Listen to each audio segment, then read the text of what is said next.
CEAP, Centro Espírita Altivo Panfiro. Uma casa de amor. Bom dia aos nossos ouvintes, que Jesus abençoe a nossa manhã de estudos. Vamos dar continuidade ao estudo do livro Céu e Inferno, iniciando primeiramente com o Evangelho segundo o Espiritismo. Capítulo 21, haverá falsos cristos e falsos profetas. Leremos um item, faremos a prece e daremos continuidade aos estudos. Jeremias e os falsos profetas. Eis o que diz o Senhor dos Exércitos. Não escuteis as palavras dos profetas. Eis o que diz o Senhor dos Exércitos. Não escutei as palavras dos profetas que vos profetizam e que vos enganam. É esses que a gente não deve escutar, que nos enganam. As revelações que eles anunciam saem dos seus próprios corações e não da boca do que aprenderam da boca do Senhor. Então é o próprio médium que fala, ele não está escutando os espíritos bondosos. A gente tem que prestar atenção. Dizem àqueles que blasfemam contra mim: o Senhor disse, vós tereis a paz. E a todos aqueles que andam na corrupção do seu coração disseram: não virá sobre vós mal algum. Mas quem dentre eles assistiu ao conselho do Senhor, viu e ouviu a sua palavra? Quem considerou a sua palavra e a ouviu? Eu não enviava esses profetas, e eles corriam. Não lhes dizia nada, e eles profetizavam por si mesmos. Eu ouvi o que disseram os profetas que em meu nome profetizavam a mentira, e dizem: tive um sonho. Até quando essa imaginação estará no coração dos profetas que profetizam a mentira e cujas profecias são apenas as seduções do seu coração? Portanto, se este povo, ou um profeta, ou um sacerdote vos perguntar dizendo: qual é o fardo do Senhor? Vós lhes direis: vós mesmos sois esse fardo, e eu vos lançarei bem longe de mim, diz o Senhor.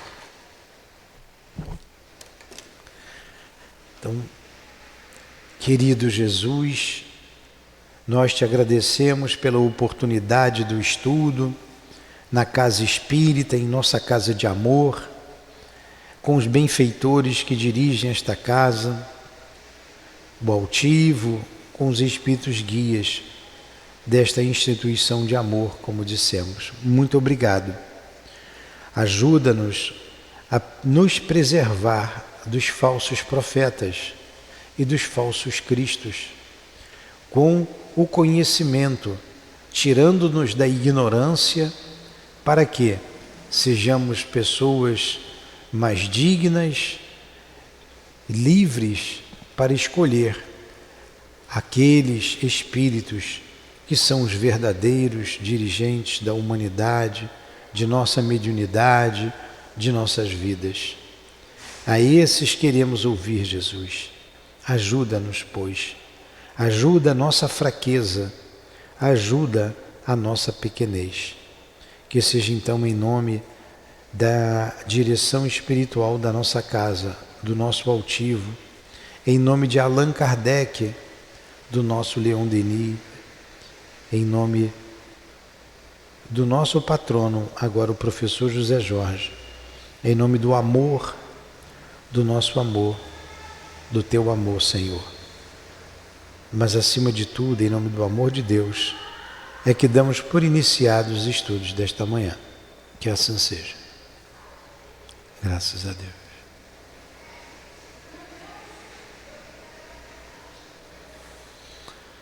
Então vamos seguir.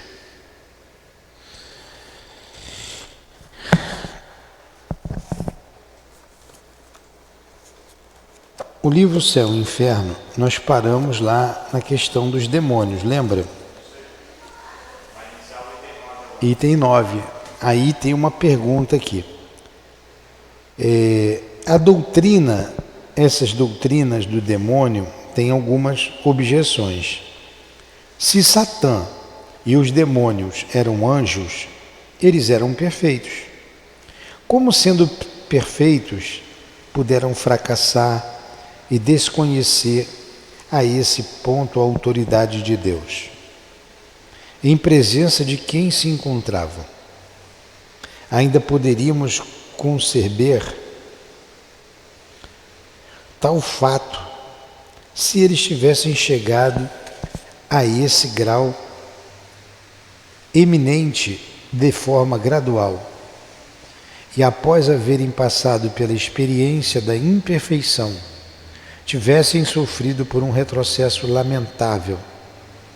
Mas o que torna o fato mais incompreensível é que eles nos são apresentados como tendo sido criados perfeitos. A consequência dessa teoria é esta: Deus quis criar neles seres perfeitos, já que os havia cumulado de todos os dons. E ele se enganou. Logo, segundo a Igreja, Deus não é infalível. Então, esse é um dos argumentos da não existência do demônio. Ora, se Lúcifer, ou Satã, Lúcifer era o chefe dos anjos, ou Satã, Satanás, enfim, eram espíritos bons, eram arcanjos, é porque Deus os criou perfeitos, certo? Eles eram espíritos iluminados. Se eles faliram, se eles se revoltaram contra Deus, então eles não eram tão perfeitos assim. E se não eram tão perfeitos assim, Deus falhou. Logo, se Deus falhou, Deus não é infalível. Então, essa teoria, ela é falsa. Porque Deus é infalível, ele não pode ser falível.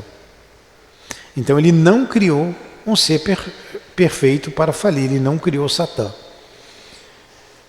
Uma outra consequência dessa teoria: uma vez que nem a Igreja, nem os anais da história sagrada não se explicam sobre a causa da revolta dos anjos contra Deus, e que apenas parece certo que a causa consistiu na recusa deles em reconhecer a missão futura do Cristo, que valor pode ter o quadro tão preciso e tão detalhado da cena que teve lugar nessa ocasião?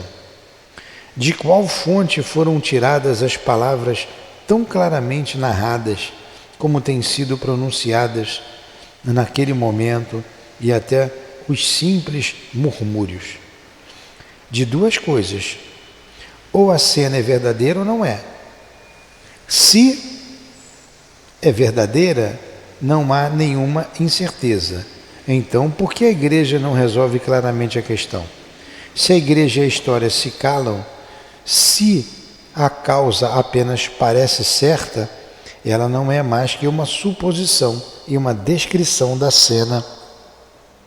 É uma obra da imaginação. Então vamos ver aqui de novo essa questão aqui, ó. Uma vez que nem a Igreja nem os anais da história sagrada não se explicam sobre a causa da revolta dos anjos contra Deus, e que apenas parece certo que a causa consistiu na recusa deles em reconhecer a missão futura do Cristo, que valor pode ter o quadro tão preciso e tão detalhado da cena que teve lugar nessa ocasião?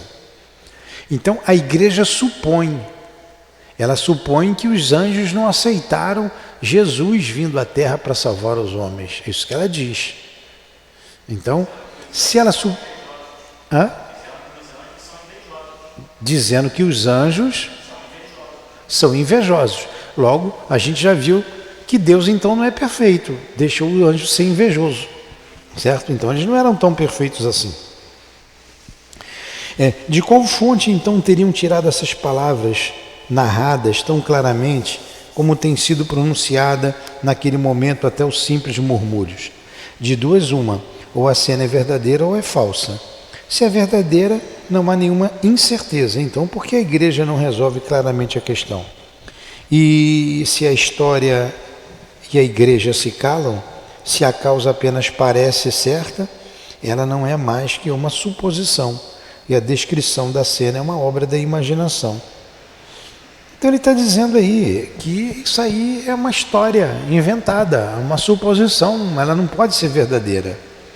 As palavras atribuídas a Lúcifer demonstram uma ignorância que é de espantar ser encontrada em um arcanjo, que, por sua própria natureza e no grau em que está colocado, não devia partilhar sobre a organização do universo, os erros e os preconceitos que os homens professam, até que a ciência viesse esclarecê-los. Como Lúcifer pôde dizer: estabelecerei minha morada acima dos astros, dominarei as nuvens mais elevadas. Ué, é sempre a antiga crença na Terra como centro do mundo, no centro das nuvens, que se estende até a estrela na região limitada de estrelas formada na abóbada e que a astronomia nos mostra disseminados ao infinito, no espaço infinito. Como é que ele vai dominar acima da nuvem? Vai dominar a Terra acima das nuvens? Então, os arcanjos não tinham conhecimento da astronomia, dos outros mundos, dos outros astros, da vida em outros planetas. É a mesma ideia da Terra como centro do universo. A mesma ideia acanhada. E ele continua. Então, são histórias que não tem como a gente tê-la como verdadeira. Como se sabe hoje, em dia, que as nuvens não se estendem além de 2 léguas, né? Ele falava 2 léguas aqui, antiga unidade. Uma légua, na antiguidade, a medida itinerária, equivalente a 6.600 metros. Uma légua, 2 léguas, 12 quilômetros, 15 quilômetros, 13 quilômetros. Da superfície da Terra, para dizer que ela dominará as nuvens mais elevadas.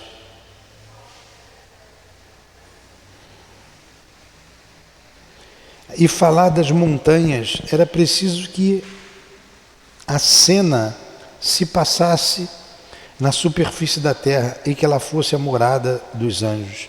Se a morada está nas regiões superiores, seria inútil dizer que se elevariam para além das nuvens.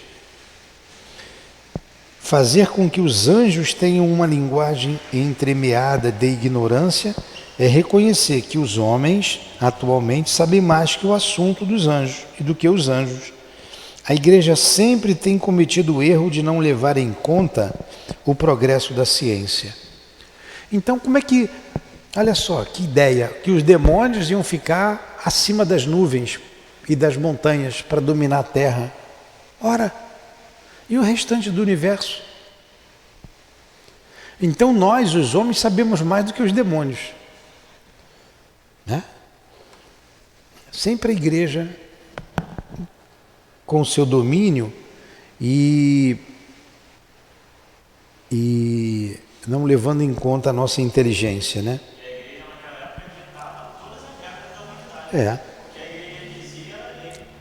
Exatamente.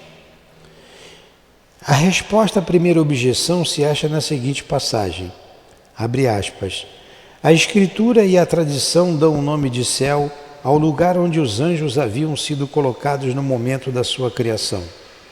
Mas esse não era o céu dos céus, o céu da visão beatífica, onde Deus se mostra aos seus eleitos face a face, e onde seus eleitos o contemplam sem esforços e sem nuvens, porque lá não há nem perigo, nem possibilidade de pecar. A tentação e a fraqueza são desconhecidas. A justiça, a alegria e a paz reinam ali em uma imutável segurança.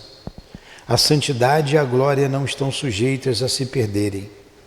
Era, portanto, uma outra região celeste, uma esfera luminosa e afortunada, onde essas nobres criaturas, amplamente favorecidas por comunicações divinas, deviam recebê-las e a elas aderir pela humanidade da fé, antes de serem admitidas a ver claramente a sua realidade na essência do próprio Deus.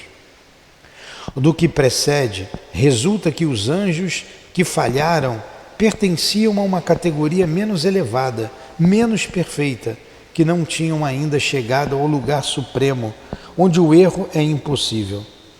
Seja, mas então há aqui uma condição evidente, porque é dito mais acima que Deus os havia feito em tudo semelhantes aos sublimes espíritos, que distribuídos em todas as suas ordens e misturados em todas as suas classes tinham o mesmo objetivo e o mesmo destino, que seu chefe era o mais belo dos arcanjos. Se eles foram feitos em tudo semelhantes aos outros, não eram, portanto, de uma natureza inferior. Se foram misturados em todas as classes, não estavam em lugar especial. Logo, a objeção vigora inteiramente. Poxa, como é que pode seres perfeitos se revoltarem contra Deus? Não é?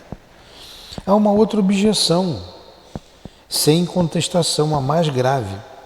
Está dito, esse projeto, que é a mediação do Cristo, eles se revoltaram com Jesus, que Jesus não podia ser o mediador, tinha que ser eles. Então eles tiveram inveja. Como é que um ser perfeito vai ter inveja? Esse projeto, a mediação do Cristo, concebido de toda a eternidade, foi revelado aos anjos muito tempo antes da sua realização. Deus sabia, portanto, de toda a eternidade que os anjos, assim como os homens, teriam necessidade dessa mediação. Ele sabia ou não sabia que certos anjos fracassariam, que essa queda lhes acarretaria condenação eterna sem esperança de retorno, que seriam destinados a tentar os homens e que aqueles homens que se deixassem seduzir sofreriam a mesma sorte. Portanto, se Deus sabia disso, Ele criou seus anjos com conhecimento de causa, para sua perda irrevogável e para a perda da maior parte do gênero humano.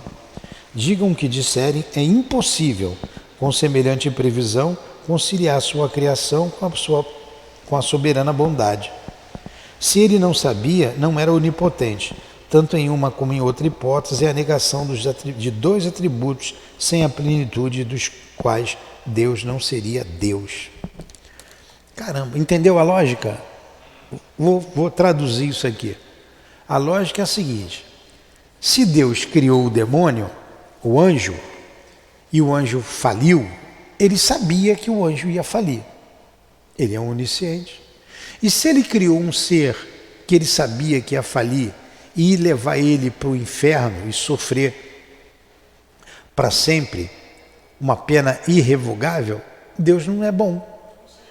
Não seria justo. E mais, esse demônio leva com ele a maior parte da humanidade. E ainda levou, não só ele, como um terço dos anjos, que ele criou imperfeito. Então nega a bondade de Deus e nega a justiça de Deus. Dois atributos de Deus. Você está vendo como a gente joga, um raciocínio lógico, joga por terra essa teoria do demônio? Ele sabia que o cara ia falar, sabia ou não sabia? Ele não é onisciente? Então ele criou um ser que ele sabia que ia falir. Então não há lógica nisso, não há lógica. Número 12. Se admitirmos a falibilidade dos anjos, como também a dos homens, a punição é uma consequência natural e justa da falta. Porém, se admitirmos ao mesmo tempo a possibilidade do resgate pelo retorno ao bem, a obtenção do perdão após o arrependimento e a expiação, não há nada que desminta a bondade de Deus. Deus sabia que eles falhariam, que seriam punidos, mas sabia também que este castigo temporário seria um meio de fazê-los compreender seu erro e se transformaria em seu benefício.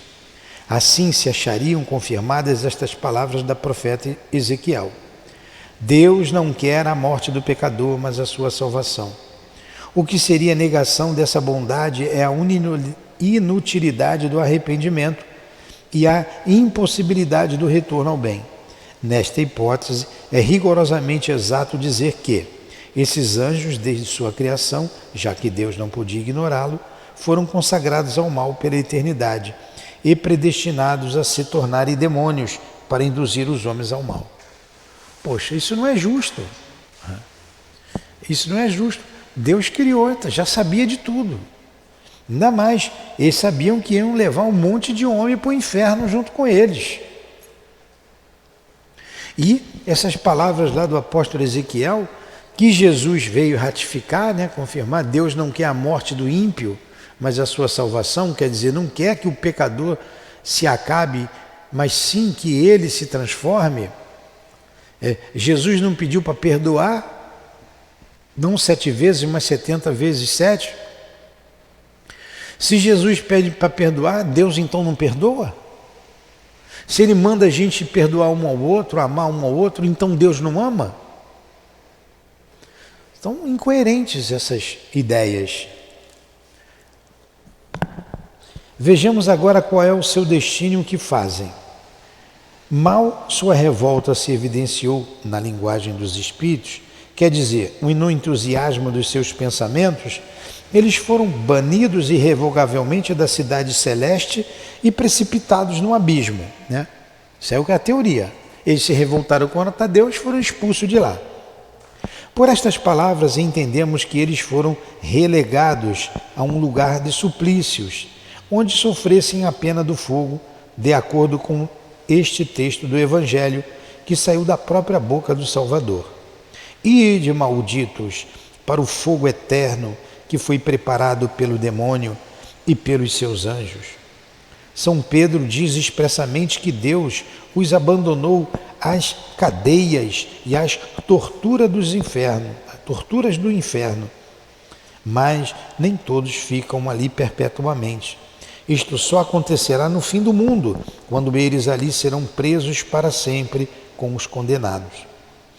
Presentemente, Deus permite que eles ocupem ainda um lugar nessa criação, a qual eles pertencem na ordem das coisas a que se prende sua existência. Nas relações, enfim, que eles deviam ter com os homens e das quais fazem o mais pernicioso abuso. Enquanto que uns estão na sua morada tenebrosa e ali serve de instrumento à justiça divina contra as almas infelizes que eles seduziram, uma infinidade de outros, formando legiões invisíveis sob o comando de seus chefes, residem nas camadas inferiores da nossa atmosfera e percorrem todas as partes do globo. Eles estão envolvidos com tudo o que se passa aqui embaixo, onde muitas vezes tomam uma parte muito ativa. Quando o que se refere à palavra do Cristo sobre o suplício do fogo eterno, essa questão é tratada no capítulo 4, o inferno. Achou aí? Estou no número 14, capítulo 10, número 14, página 156. Segundo essa doutrina, agora ele vai refutar essa ideia que a gente acabou de ler. Só uma parte dos demônios está no inferno. A outra erra em liberdade, envolvendo-se em tudo o que se passa aqui embaixo, dando-se ao prazer de fazer o mal. E isto até o fim do mundo, cuja época indeterminada provavelmente não acontecerá tão cedo. Por que essa diferença?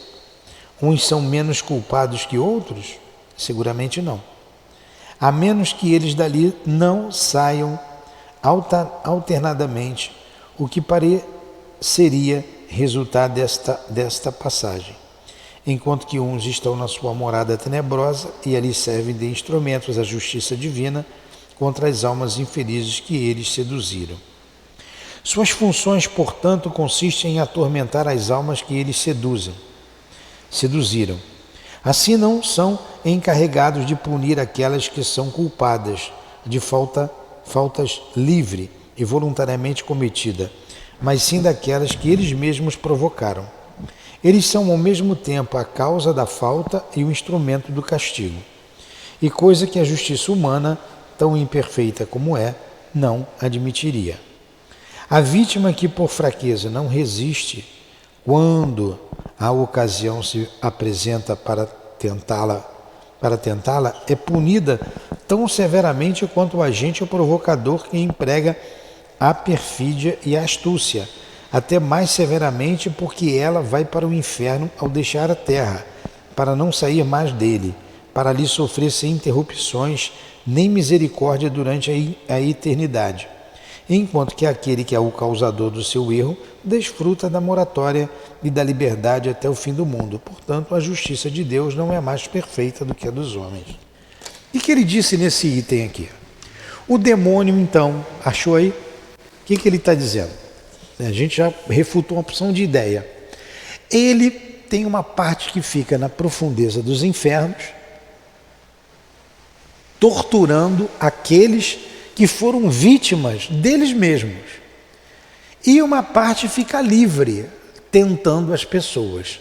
E cada um que cai na tentação do demônio é uma alma que ele leva para o fogo dos infernos. E lá a alma fica torturada para sempre.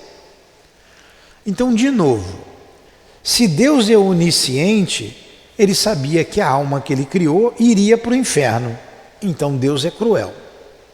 Além disso, o causador de todo o problema lá no céu, que foi Lúcifer, com 1/3 dos demônios, eles são livres. Porque eles estão livres para ir e vir. Vai atentar a Luciana na casa dela, você na sua, na minha, eles estão por aí livres. Cada incauto que eles pegam, opa, mais um para minha panela. E o que vai para a panela, eu estou usando o termo panela, o que vai para o caldeirão do inferno, nunca mais vai sair de lá. Então, eu caí nas garras do demônio, eu vou para o inferno, fico preso para sempre. Mas o demônio está livre. O demônio goza dos prazeres da terra. Então, na verdade, o demônio está feliz, porque ele tem liberdade, não tem coisa mais importante do que a nossa liberdade. E eu não, eu vou ficar para sempre no inferno queimando. É justo isso? Então Deus não é justo. Ou existe o demônio ou não existe. Se essa teoria que a igreja está trazendo para a gente é uma teoria que não é lógica, que é estapafúrdia, que é contra a bondade de Deus, contra a justiça de Deus, contra a onisciência de Deus. Ficou bem claro? Outro item aqui do demônio. Não aguento mais falar de demônio, não acaba esse assunto. Caramba! Isso, porém, não é tudo. Deus ainda permite que eles ocupem um lugar nessa criação, nas relações que deviam ter com o homem e das quais fazem o mais pernicioso abuso. Poxa, o cara tem o prazer de ficar maltratando, torturando o outro. Deus podia ignorar o abuso que fariam da liberdade que lhes concedeu? Então, por que lhes permitiu a liberdade? Porquanto é com conhecimento de causa que Deus entrega suas criaturas à mercê de si mesmas, sabendo por causa de todas a sua presciência que elas não resistirão e terão a sorte dos demônios. Não possuíam essas criaturas a sua própria fraqueza em quantidade suficiente. Não possuíam essas criaturas a sua própria fraqueza em quantidade suficiente, sem permitir que fossem incitadas ao mal por um inimigo tanto mais perigoso porquanto é invisível?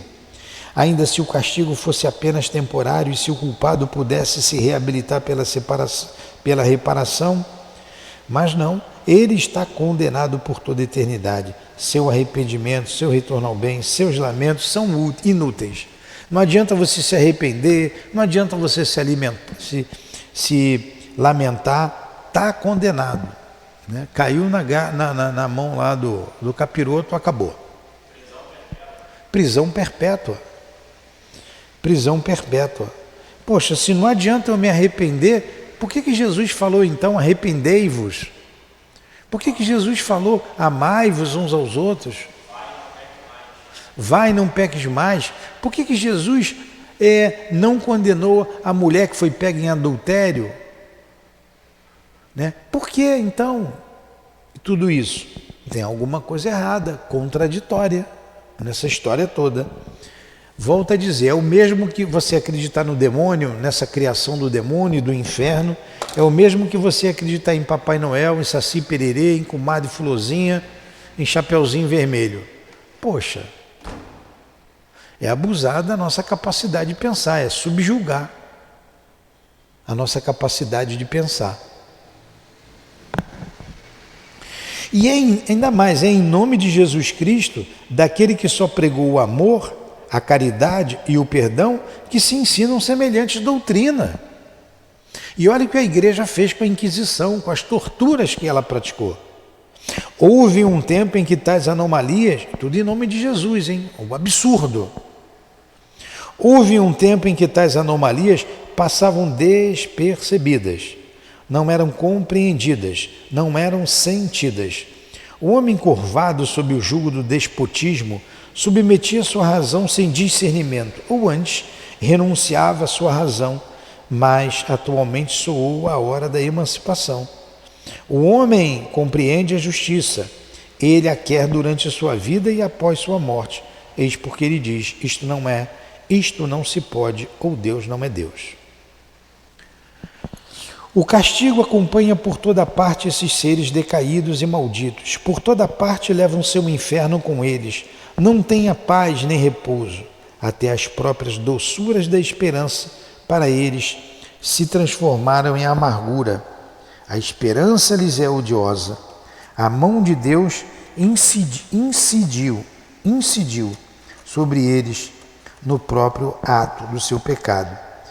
E sua vontade se obstinou no mal. Tornados perversos, não querem deixar de ser perversos e o são para sempre. Caramba, não tem nem arrependimento, não é? Nem arrependimento. Após o pecado, eles são o que o homem é após a morte. A reabilitação daqueles que caíram é, pois, impossível. Sua perda é daqui em diante sem retorno. Eles perseveram em seu orgulho, frente a frente com Deus, em seu ódio contra o seu Cristo, em seu ciúme contra a humanidade. Por isso que algumas crenças cristãs, dita cristã, não oram pelos mortos. Porque o morto que é bom está no céu. Se ele está no céu, eu não preciso rezar por ele. E se o morto que é mau está no inferno, então a minha oração não vai tirar ele do inferno, por causa dessa crença, ele já está no inferno. Ah, você pergunta, e se um ente querido meu estiver no inferno? Uma mãe, um pai, um filho? Ah, a gente vai esquecer. Poxa, vão colocando teorias cada vez mais absurdas. Como você vai esquecer alguém que você ama? Como?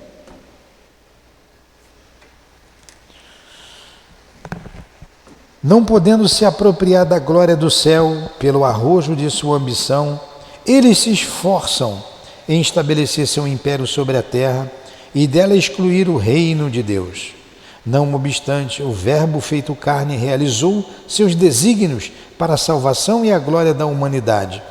Todos os seus meios de ação são consagrados a tirar do Cristo as almas que ele resgatara.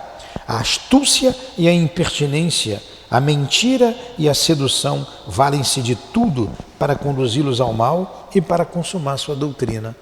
Então, as almas que Jesus convenceu, Deus botou o demônio para levar para ele, usando a astúcia, a mentira, todos os meios vis para poder derrubar, tirar do caminho do bem a criatura. Não é lógico isso. Isso não vai ao encontro da bondade de Deus.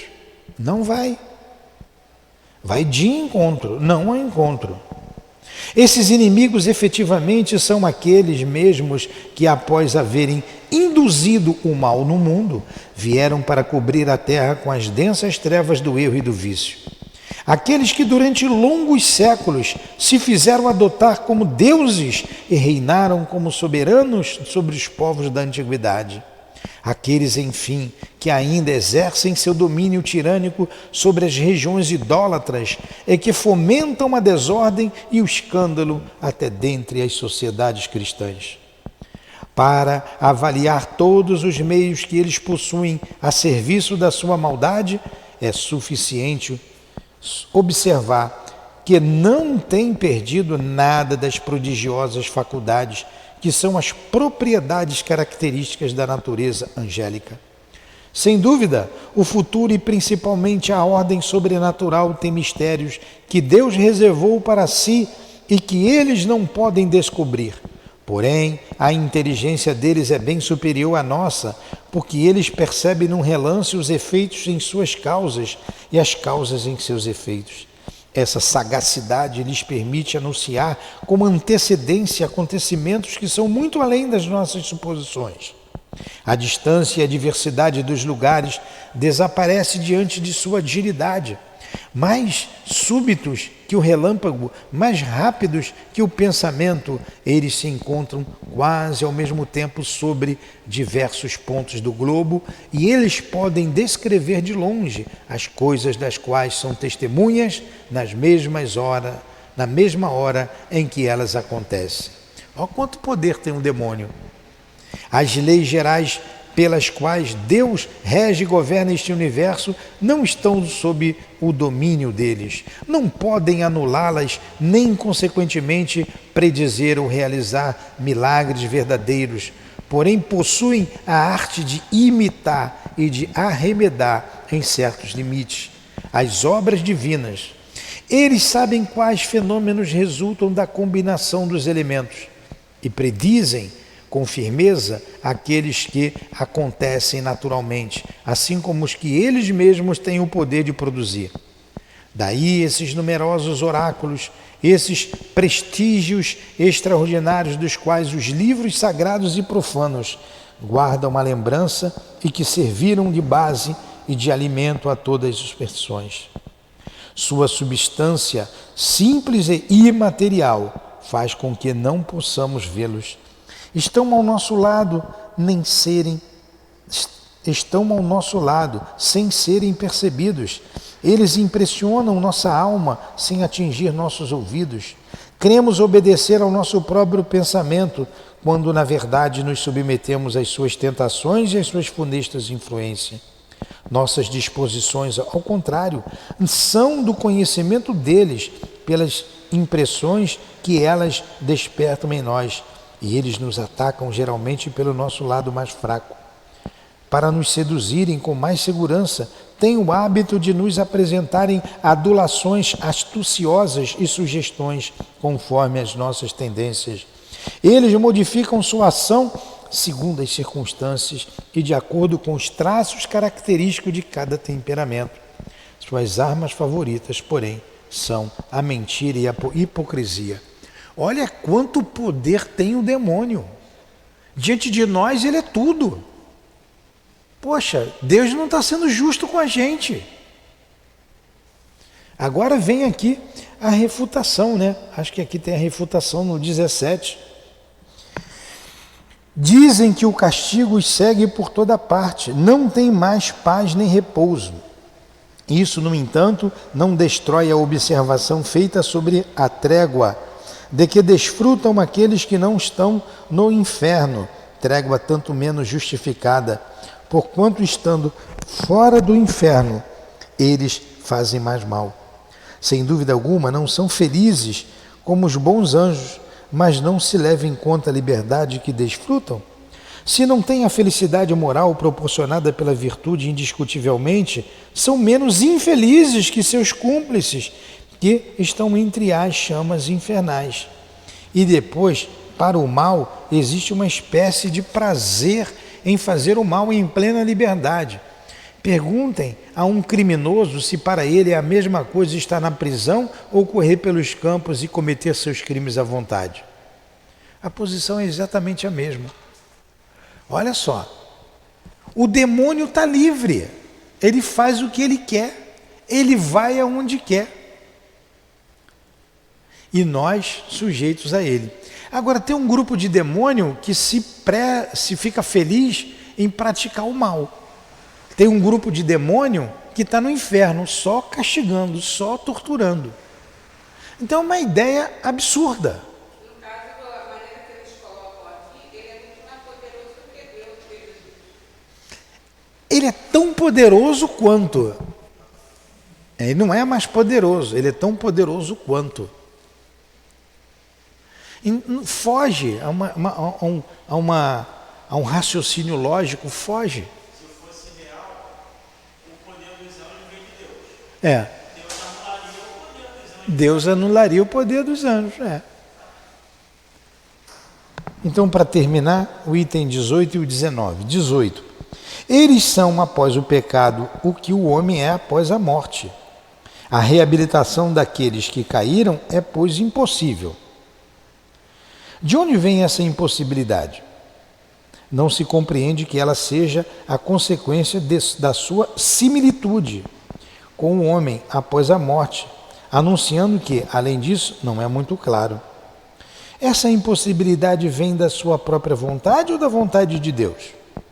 Se é o ato da sua vontade, isso denota uma extrema perversidade, uma insensibilidade absoluta no mal. Por conseguinte, não se compreende que seres tão profundamente maus pudessem ter sido anjos de virtude, e que durante o tempo indefinido que eles passaram entre estes últimos, não tenham deixado que se descobrisse nenhum traço de sua natureza má. Se é a vontade de Deus, compreendes ainda menos que ele imponha como castigo a impossibilidade do retorno ao bem, após uma primeira falta. O Evangelho não diz nada semelhante. Que coisa, né, essa história do demônio, que a gente lendo, a gente fica, né, de boca aberta. Como é que puderam inventar uma história dessa, tão fora de lógica?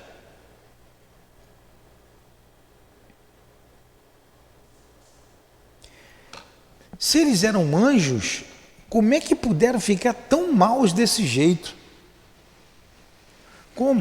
Como que eles não foram descobertos pelos outros anjos? E Lúcifer era um arcanjo, ele era superior. Além de ser o mais belo dos anjos. Poxa, Deus não sabia que ele ia se revoltar? Se Deus não sabia, então ele não é tão poderoso assim. E se Deus sabia, é a mesma questão lá de trás. Deus criou o mal. Deus criou o mal. Para terminar, que eu sei a gente leu bastante, né? Terminar o último item, 19. Sua perda, acrescente-se daqui em diante, é sem retorno. Eles estão condenados para sempre. Deus criou o capeta para sofrer para sempre. E eles perseveram no seu orgulho diante de Deus. Para que lhes serviria não perseverarem neles, já que todo arrependimento é inútil? E logo, por que Deus não criou logo coisa ruim de uma vez, né? Ele ruim, fez anjo para depois ele ficar ruim. Não dá para entender Deus, né? Não dá. Se tivesse a esperança de uma reabilitação qualquer que fosse o seu preço, o bem teria uma finalidade para eles. Entretanto, não é assim. Se eles perseveram no mal, é porque a porta da esperança lhes foi fechada. E por que Deus lhe fecha a porta? Para se vingar da ofensa que recebeu com a sua falta de submissão. Pô, Deus está se vingando. Agora está culpando Deus. Assim, para satisfazer o seu ressentimento contra alguns culpados, ele prefere vê-los, ressentimento de Deus, não somente sofrer, mas também fizeram o mal. Mas antes fazerem o mal que o bem. induzir ao mal e empurrar para a perdição eterna todas as suas criaturas do gênero humano, quando seria suficiente um simples ato de clemência para evitar tão grande desastre e um desastre previsto de toda a eternidade. Por ato de clemência tratar-se-ia de uma graça pura e simples que talvez fosse um encorajamento ao mal? Não, mas de um perdão condicional, subordinado a um sincero retorno ao bem. Porém, em lugar de uma palavra de esperança e de misericórdia, fizeram Deus dizer: que morra toda a raça humana antes que a minha vingança. E se admiram que haja incrédulos e ateus com semelhantes doutrinas, é assim que Jesus nos representa seu Pai?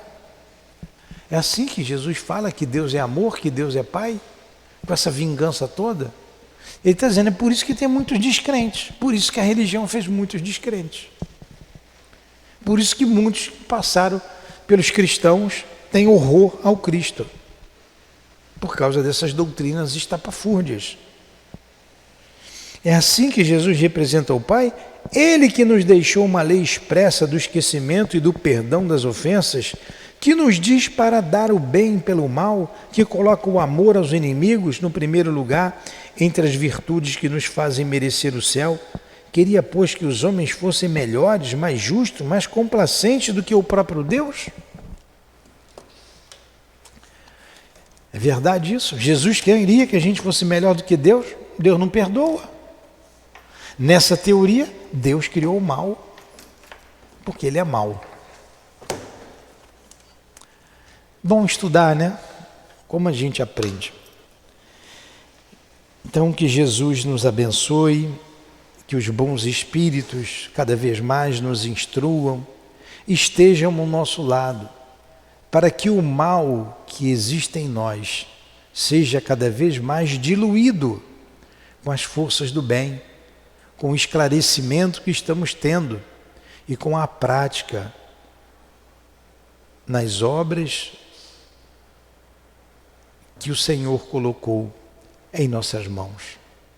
Ajuda-nos para que o demônio que existe em nós, Senhor, porque nós mesmos somos os demônios, nos arrependamos e nos renovemos com Jesus na prática da lei de amor.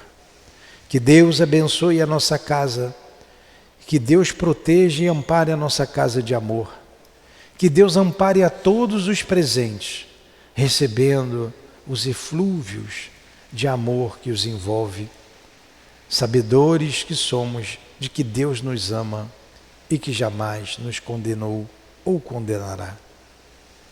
Que seja então em nome desse Deus de amor, esse Deus que não conseguimos conceber, mas sabemos que Ele é amor, que Ele é justiça, que Ele é poderoso, único. Em nome desse Deus, desse Criador, do céu e da terra, o princípio de todas as coisas, a causa primeira, a inteligência suprema, esse Deus Pai que Jesus nos mostrou. Em nome de Jesus, dos guias que dirigem a nossa casa e estes estudos, em nome do professor José Jorge, do nosso altivo, do mestre Kardec, de Leon Denis, das nossas irmãs queridas, em nome do amor, do nosso amor, é que pedimos a devida permissão a Jesus e a Deus para encerrarmos os estudos desta manhã. Que assim seja.